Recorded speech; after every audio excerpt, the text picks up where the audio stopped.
Poetry of the Pole, Legend of Ben Saunders.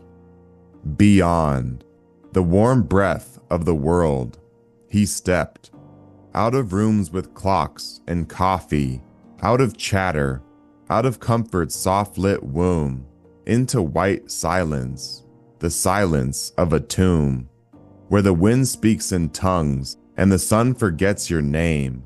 He kissed goodbye to the 9 to 5, boarded a plane, and walked into fame. With nothing but belief, a sled full of rations, and a fire that couldn't be explained. Beyond the last known coordinates of common sense, he dragged his soul in boots, mile after mile, a red thread in a white abyss, threading through a godless expanse where every step says you do not belong.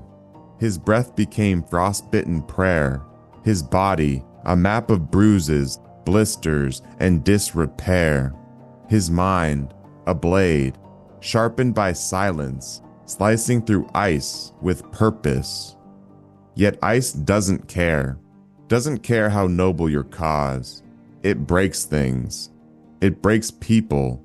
Frost expands the cracks in your armor to reveal what lies under the skin. When the world has frozen over, you ask, why did I begin?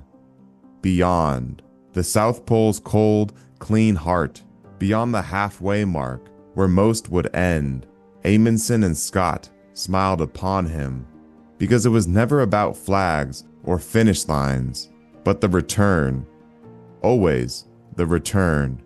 Each day, a crucifix of fragility, his shadow stitched to the snow, a quilt of cold.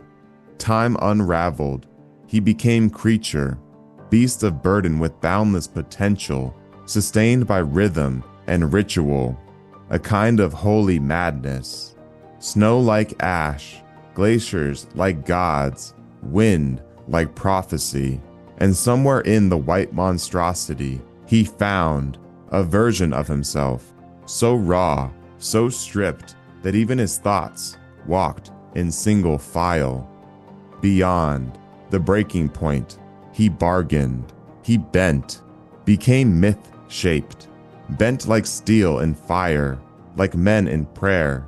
He knew now the difference between being alone and being known by something older than Flintstone. He walked on, numb, starving, awake, carving his name into history. Beyond 90 days and 1,800 miles, he came back to snow-muffled applause, to traffic, to headstones and warm hands, to a world still small and full of questions. It never dared to walk far enough to answer. They asked him, why suffer like that? Why risk your life on ice and whim? He smiled, chap-lipped, eyes wide with something vast and unspoken. The world asked, why go so far? He smiled, because it was beyond. The edge of the map is not the end. It's where we all spawned.